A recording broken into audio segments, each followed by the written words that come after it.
The Sierra Tarahumara Mountains in northern Mexico were known for their haunting beauty, cliffs that plunged into shadowy abysses, dense forests that seemed to whisper secrets, and caves that swallowed the sunlight. Clara had read about the place in scientific magazines, but nothing had prepared her for the impact of being there in person. "They say cliffs have eyes, miss," Mateo commented as he adjusted his backpack. He was an experienced guide, with eyes that knew every shadow of those mountains. Clara laughed, but the comment stayed with her. "Cliffs with eyes? Sounds like the stuff of legend." Mateo raised his eyebrows. "People don't come here for nothing. There are things it's better not to disturb." The trip to the base of the cliff took hours, and the tension was building. Clara carried expensive equipment and a list of catalogued caves, but it was her enthusiasm for new discoveries that guided her. Mateo, on the other hand, looked uncomfortable with each step closer to the cliffs. And before we continue with this intriguing story, don't forget to subscribe to the channel and leave a like. This helps us bring more content like this to you. Now let's get back to the story. They arrived at the entrance of a cave at dusk. The air there was different, heavy, with a metallic smell. Clara began to prepare the equipment while Mateo nervously looked around. "They say that whoever enters certain caves around here doesn't come back the same," he murmured. Clara turned around. "Mateo, are you trying to scare me? Because it's working." Mateo pointed to marks on the ground, long grooves in the earth, as if something had been dragged into the cave. Inside the cave, Clara's flashlight illuminated magnificent limestone formations. But soon she found something out of the ordinary.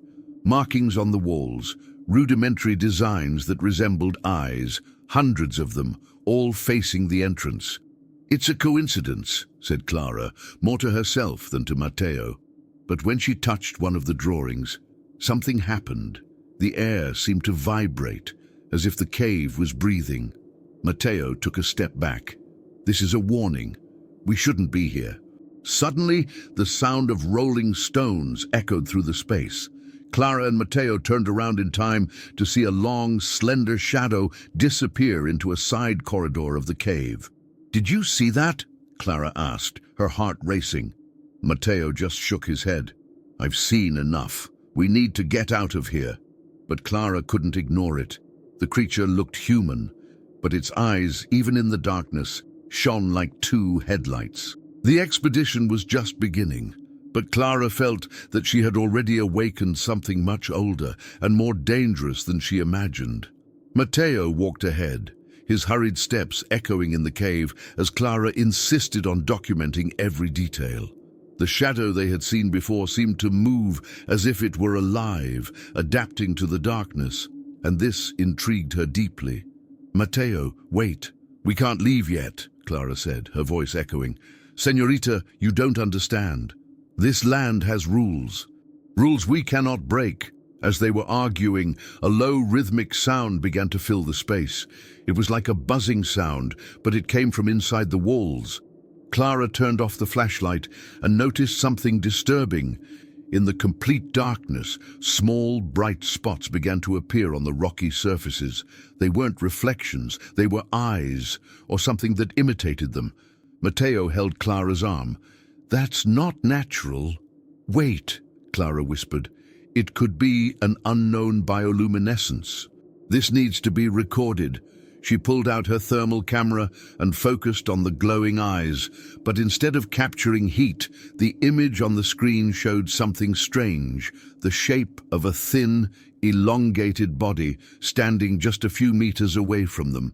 Before he could react, the figure disappeared into the darkness again. When they left the cave, night had already fallen, and the cold seemed to intensify. Mateo was visibly shaken, but Clara insisted on reviewing the images. They set up camp near the cliff, where a small fire cast dancing shadows on the rocks. Clara was analyzing the data when Mateo approached. "Did you see what was on that camera?" he asked, almost whispering. Clara hesitated. "It was something. A creature? I don't know." Mateo looked into the darkness. The ancients say that the dweller protects these lands, not out of kindness, but to ensure that no one takes what is his. This is not a cave. It is a trap. Matteo, do you really believe that? Clara asked, trying not to sound condescending. He pointed to the horizon. There, at the foot of the cliffs, is a village. Tomorrow, ask them what they think of the dweller. The next morning, Clara convinced Matteo to take her to the aforementioned village. It was a small grouping of houses made of mud and stone. The inhabitants, suspicious at first, began to share stories when they learned of Clara's presence in the cave. An elderly woman named Abuela Carmen sat in front of Clara with a serious look. "You touched the marks, didn't you?" she asked suddenly. Clara nodded, confused. "So he already knows who you are." Carmen explained that the dweller was described as an ancient entity, something between human and animal that existed before the Tarahumaras inhabited the region.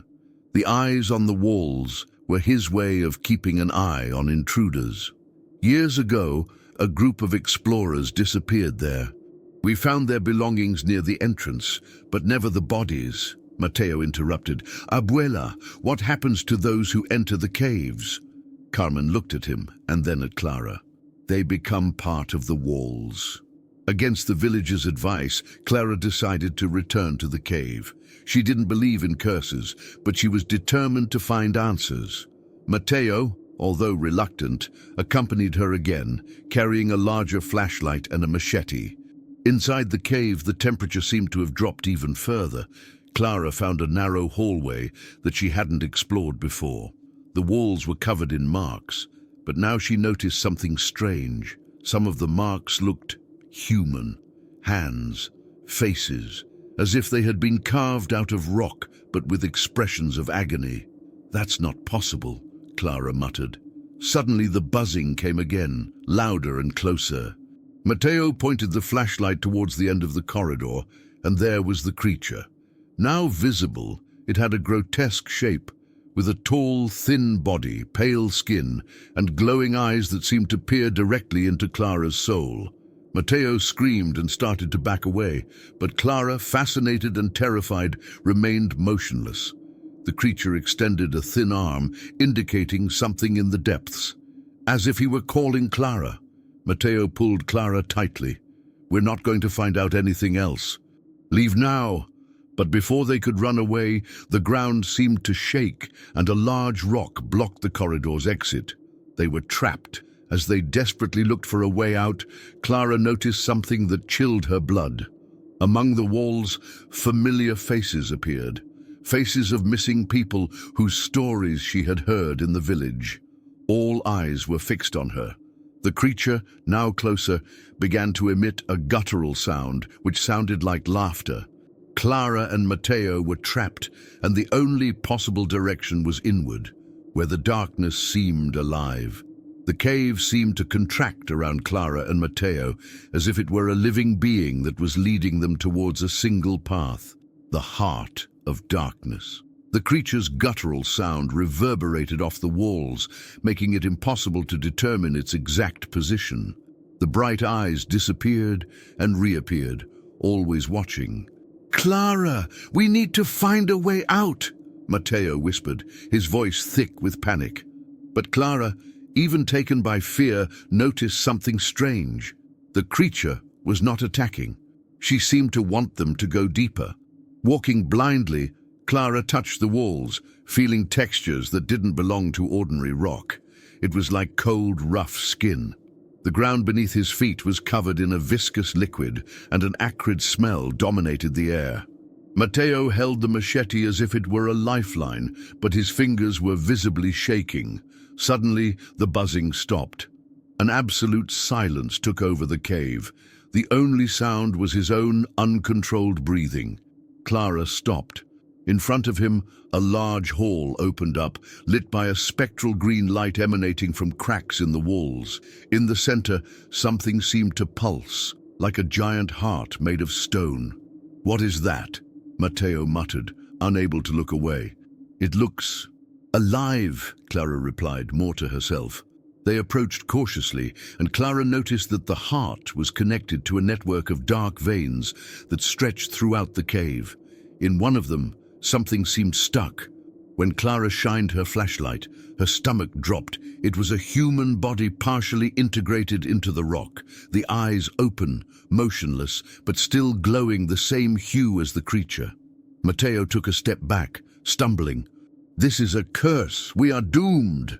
Clara, even scared, could not ignore the need for answers. He got closer and noticed that the body seemed to whisper something. Leaning over, he heard fragmented words. "Help! Run away! He sees..."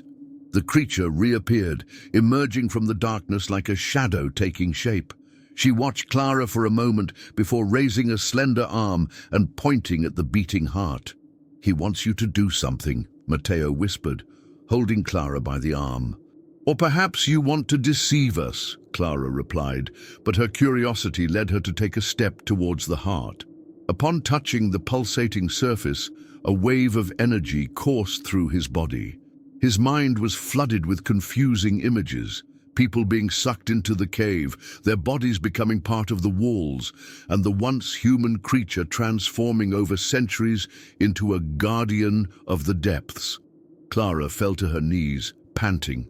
"It's a cycle," she said. "This thing is a prison, and he's the jailer." Matteo shook his head in disbelief. "And why are we here? Why did he bring us?" The creature made a loud sound, like a distorted scream, and its heart pulsed violently. The cave began to shake, and a crack opened in the floor, revealing a bottomless abyss. Clara understood at that moment. "He wants someone to take his place," she said, horrified. As the ground continued to shake, Clara saw another figure emerge from the darkness. It was Matteo, or something that looked like him, but with bright eyes and a blank expression. She turned to the real Matteo, who was frozen in shock. "Is that me?" Matteo spluttered. The creature pointed to the heart again, as if giving an ultimatum. Clara realized that the cycle required sacrifice. Someone must remain in the cave to keep the prison intact, and the creature was offering a choice, her or Matteo. Matteo, overcome with terror, took a step back, the machete still in his hands. "Clara, maybe if you turn yourself in, this will end." Clara was shocked. "Are you asking me to sacrifice myself? After all this?" Matteo looked away. "You saw what happened to the others. If we don't do anything, none of us will make it out alive." Before Clara could respond, Matteo moved forward, trying to push her towards the heart. But Clara was faster. She swerved, and Matteo lost his balance, falling close to the edge of the abyss. The creature did not intervene. She just watched, as if the outcome were inevitable. "Matteo, hold my hand!" Clara shouted, extending her arm. But Matteo hesitated, his eyes fixed on the creature. He knew his survival depended on a cruel decision. In the moment of hesitation, the ground beneath Matteo gave way, and he fell into the abyss. The scream of terror was drowned out by the sound of his heart beating faster and faster. Clara stood paralyzed, watching the abyss close as if it had never existed. The creature turned its attention to Clara, its eyes glowing with intensity. She knew it was now the only option left. Clara looked at her heart, resigned. "If that's what you want, I'll take it." But before he could touch the surface again, something unexpected happened. The light in the creature's eyes began to go out, and it took a step back. The heart pulsed one last time before breaking into pieces. The entire cave began to collapse. Clara ran, feeling the rocks fall around her, and found a passage that took her outside into the daylight. Clara escaped, but something inside her had changed. As he caught his breath at the cliff's entrance, he noticed that his eyes were starting to glow slightly, reflecting the sunlight. She looked at the cave, which now seemed completely sealed, and felt a chill. The cycle was not over. He had just started again. The cold wind from the mountains seemed to carry murmurs as Clara remained motionless in front of the sealed cave. His eyes burned, but not from dust or fatigue. The faint glow she had noticed earlier was now impossible to ignore. His own eyes reflected the light in a way that seemed unnatural. She closed her eyes, trying to calm her mind, but disturbing images invaded her. Matteo, falling into the abyss, the bodies integrated into the walls, the beating heart. And above all, the creature's look before disappearing, as if it had transferred something to it. The cycle isn't over, she muttered to herself. The descent to the village was slow and full of doubts. Clara felt the weight of guilt, mixed with an uncomfortable sensation of something inside her changing. When she finally arrived, the villagers looked at her strangely. Abuela Carmen was the first to approach. "Are you alone?" he asked, looking around. Clara hesitated. "Matteo. He didn't make it." The elderly woman made the sign of the cross and whispered something in Spanish. "He chose him, didn't he?" Carmen asked in a low voice. Clara frowned. "Did you choose?" "No. He fell. It was an accident." Carmen just shook her head. "Nothing happens by chance in that cave. The dweller decides who stays and who leaves." "And if you left?" Clara interrupted impatiently. "I don't know what happened in there, but something changed. Look at my eyes." Carmen stepped back when she saw the faint gleam in Clara's eyes. "He marked you. Now you carry part of him." In the days that followed, Clara tried to return to her routine. He spent hours reviewing the images and videos he managed to record before the chaos. But every time she looked at the thermal camera or the drawings on the walls, a strange feeling of déjà vu came over her. It was as if she knew the meaning of the symbols, even though she had never studied them before. One night, while reviewing the files, a soft voice seemed to echo in his mind. "Come back. The cycle needs you." She stood up abruptly, looking around. There was no one. The village was silent, but inside his mind, the murmurs didn't stop. Clara began to notice physical changes. Her reflection in the mirror looked paler, as if the sunlight didn't affect her in the same way. His skin was cold to the touch, and his senses became more acute. He heard distant sounds and saw better in the dark. She went to Carmen again, seeking help. "You knew this could happen. What did he do to me?" Clara asked, desperate. Carmen sighed. "The dweller is a guardian. Whoever escapes the cave bears his responsibility. You feel that, don't you? The call to return?" Clara nodded slowly. "But why? Why me? I didn't ask for this." "He chooses the strongest," Carmen replied. "But strength is not always a blessing." One night, while walking around the village, Clara saw something that left her speechless. In the distance, at the edge of the forest, stood a tall, thin figure with glowing eyes. It was the resident. But as she got closer, she realized it wasn't exactly him. The figure was Matteo, or what was left of it. Its eyes were empty, but they glowed in the same way as the creature's. "Clara." His voice sounded distant, as if it came from a dream. "Matteo, is that you?" He didn't respond immediately, just pointed towards the direction of the cave. "You need to finish what you started." Clara was paralyzed. "No, you're dead. I saw you fall." "I'm trapped," he replied, "just like you will be if you don't come back." Before he could ask further, Matteo disappeared like a shadow swallowed by the night. Haunted by the encounter, Clara made a decision. I couldn't live being tormented by the unfinished cycle. She needed to go back to the cave, not only to understand what was happening, but to try to free Matteo, and maybe herself. Carmen tried to stop her. "If you come back, there's no guarantee you'll come out again. And if I don't come back, I'll live like this forever," Clara replied. She gathered what was left of her equipment and began the climb up the cliff. With each step, she felt a strange energy growing within her, as if the cave was calling her. When she reached the entrance, now completely sealed, Clara knelt down, feeling the floor vibrate beneath her hands. She closed her eyes, and the murmurs in her mind grew louder. The words started to make sense. The cycle needs balance. A guardian must remain. As if reacting to his touch, the entrance opened, revealing the same dark hallway. Clara entered, now without fear. In the central hall, the beating heart had been restored. Matteo was there, partially integrated into the wall, with bright eyes and a blank expression, but his voice echoed in Clara's mind. He chose me, but you can change that. Clara realized she had a choice to make. He could take Matteo's place and free him, or destroy the heart, breaking the cycle forever, but risking unknown consequences.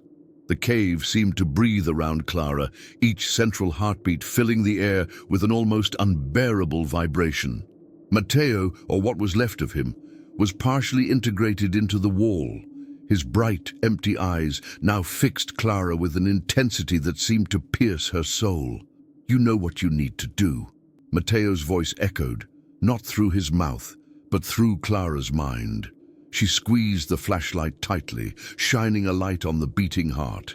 The black veins that branched throughout the cave seemed alive, connected to something much larger than she could imagine. Deep down, Clara knew that the cycle needed to end. When Clara took a step towards the heart, the cave shook violently. From a crack in the ceiling, the creature emerged. Taller and more imposing than before, her eyes shone like headlights. She let out a piercing scream, which seemed to reverberate inside Clara's skull. "He doesn't want you to touch the heart," Matteo said. "He knows what that means." Clara instinctively backed away. The creature stepped forward, its long, lean body moving with unearthly fluidity. Despite her fear, Clara noticed something different. The creature was hesitating, as if it were also trapped in a dilemma. "He's not the real enemy," said Matteo. "It's just the guardian." Clara looked at the heart, at Matteo, and at the creature. Each represented a path. She could. 1. Take the creature's place, temporarily ending the cycle and freeing Matteo. 2. Destroy the heart, breaking the cycle, but risking releasing something even more dangerous. She closed her eyes, trying to hear past the buzzing and whispering. "Matteo, if I destroy this, what will happen to you?" "I don't know," he replied. "But I know that continuing the cycle will only doom someone else." The creature took a step forward, now so close that Clara could smell its metallic scent and hear its irregular breathing. With a slow movement, she raised a skeletal arm, pointing at her heart as if giving her permission or issuing a challenge. "He's letting me decide," Clara murmured. When Clara took another step towards the heart, the creature let out a deafening scream and advanced. Matteo shouted, but his voice was drowned out by the sound of the cave collapsing. Clara rolled to the side, narrowly escaping being hit by the creature's sharp claws. She knew she didn't have time. Grabbing a piece of sharp rock from the ground, Clara ran towards the heart. But the creature was faster. She grabbed her arm, suspending her in the air, her bright eyes fixed on Clara's, and for a moment everything was silent. In the silence, Clara saw flashes of memory, but they weren't hers. They were from the creature. She saw a man, centuries ago, entering the cave, being chosen to protect something ancient and dangerous. He saw the suffering, the isolation, and the slow transformation that consumed him until he was no longer human. "You don't want this," Clara said, her voice trembling. "You want to be free." The creature hesitated. Her claws loosened, and Clara fell to the ground. Matteo shouted, "Now, Clara, do something!" Wasting no time, Clara picked up the sharp stone and ran towards the beating heart. With all the strength he could muster, he struck the surface. A crack formed, and the heart began to beat faster, as if it were in agony. The creature let out a scream that sounded like a lament, falling to its knees. Matteo began to slowly disappear from the wall, while the black veins around the cave began to retract. Clara continued striking the heart until it exploded in a blinding green light. When Clara opened her eyes, the cave was completely silent. The creature was gone, and Matteo was lying on the ground, panting but alive. "You did it," he said with a weak smile. But Clara did not feel victorious. His eyes were still shining, more brightly now. She felt a presence within her, something that wasn't entirely human. Matteo approached. "What you did didn't end everything, did it?" Clara shook her head. "The prison was destroyed, but what was trapped is still here." Matteo looked at the cave, which now seemed empty and dead. "What do we do now?" Clara took a step towards the exit. "I don't know, but I need to find out what that means before it's too late." As the two left the cave, Clara felt something watching her. When they looked back, the cliff entrance was already sealed again, as if it had never existed. But Clara knew that the cycle had not been completely broken. It had merely changed form. The landscape beyond the cliff seemed unchanged, as if what Clara and Matteo had faced inside the cave was just an isolated nightmare. The wind blew gently through the mountains, and the sky, now tinted orange by the sunset, seemed to offer an illusory calm. But for Clara, the newly destroyed cycle still pulsed inside her. Matteo walked beside her in silence. Although his body was free, something in his eyes seemed to have remained in the cave, as if a part of him would never fully recover. Clara knew that he also carried the marks of the experience, even if in a different way. When they arrived at the village, the residents greeted them with mixed expressions of relief and fear. Abuela Carmen was the first to approach, her face reflecting the gravity of the situation. "You're back, but you're not free," she said, looking directly at Clara. Clara felt a weight in the woman's words. The heart was destroyed, the creature was gone, but something stayed with me. Carmen nodded, as if she had already expected that answer. "You freed the spirit from the cave, but in doing so it found a new home. You." The residents murmured among themselves, some crossing their arms in a sign of protection. Carmen continued, "This power you carry now is ancient and uncontrollable. It can protect you, but it can also consume you. You will need to decide how to use it." In the days that followed, Clara began to notice even more drastic changes. His vision adapted to the darkness unnaturally, as if the night was as bright as the day. Her reflexes were sharp, and she could hear distant sounds that would have been imperceptible before. Matteo, on the other hand, struggled with constant nightmares. He would wake up in the middle of the night, sweating and screaming, reliving the moment he almost became part of the cave. Clara tried to comfort him, but she knew that her own internal struggles were making her increasingly distant. One morning, Matteo packed his things. "I can't stay here, Clara. Every day in this place reminds me of what happened. I need to start again, away from all this." Clara felt a tightness in her chest, but she knew she couldn't hold it back. "I understand. I hope you find peace, Matteo." Before leaving, he held Clara's hands and looked deeply into her eyes. "You saved my life, but you lost part of yours. Promise you won't let it consume you." Clara just nodded, unable to find words. Matteo disappeared down the road, leaving Clara alone with her burden. Clara began to study the symbols she had recorded in the cave, seeking to understand the power that now lived within her. In his research, he found a pattern. Each symbol seemed to represent a cycle of destruction and renewal. With Carmen's help, he discovered that the cave spirit wasn't just a curse. He was a guardian destined to protect a secret buried deep within. By destroying the heart, Clara had broken the barrier that kept this secret safe. "Whatever was trapped there is now free," Carmen said with a serious tone. Clara felt a chill. "And I'm the only shield left." One silent night, Clara climbed the cliff again, now sealed, and felt a connection with the place. It was as if the mountains were alive, calling to her. For the first time, the murmurs in his mind made sense. "You can be the guardian we didn't have," the voice echoed in his mind. Clara understood that the cycle was not over. He had just changed form, and now she was part of him. But unlike previous guardians, Clara had the choice of how to use the power. Days later, Clara prepared a backpack with the bare minimum and informed Carmen of her decision. "I will explore what lies beyond the mountains, find the answers to what has been released." Carmen held his hand.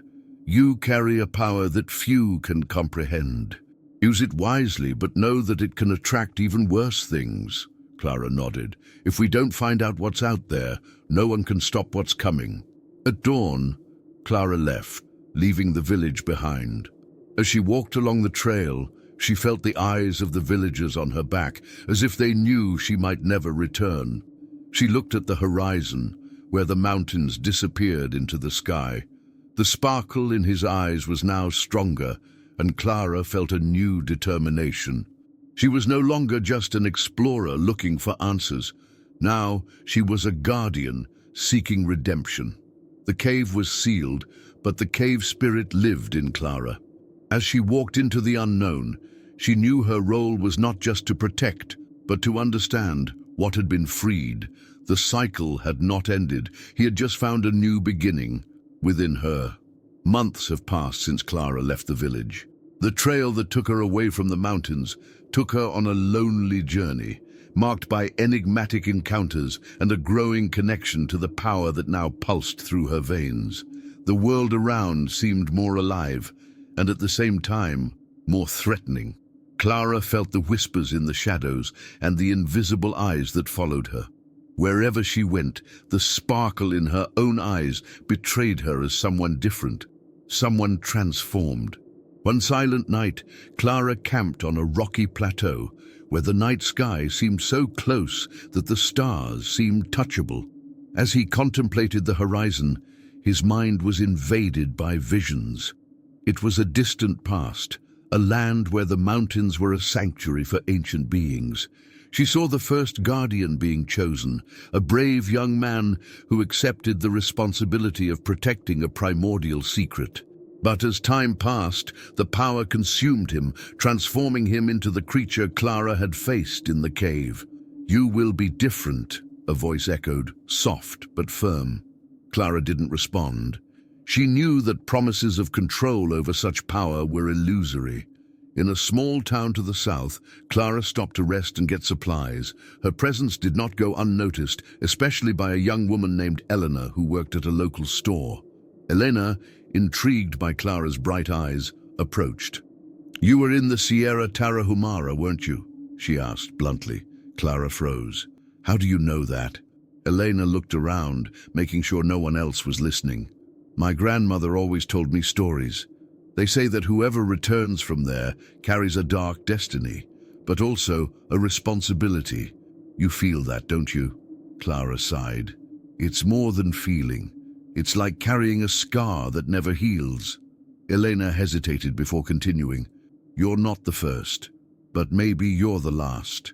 These words haunted Clara as she left town. One morning, while walking through a dense forest, Clara encountered something unexpected. In the middle of a clearing, there was a figure standing still.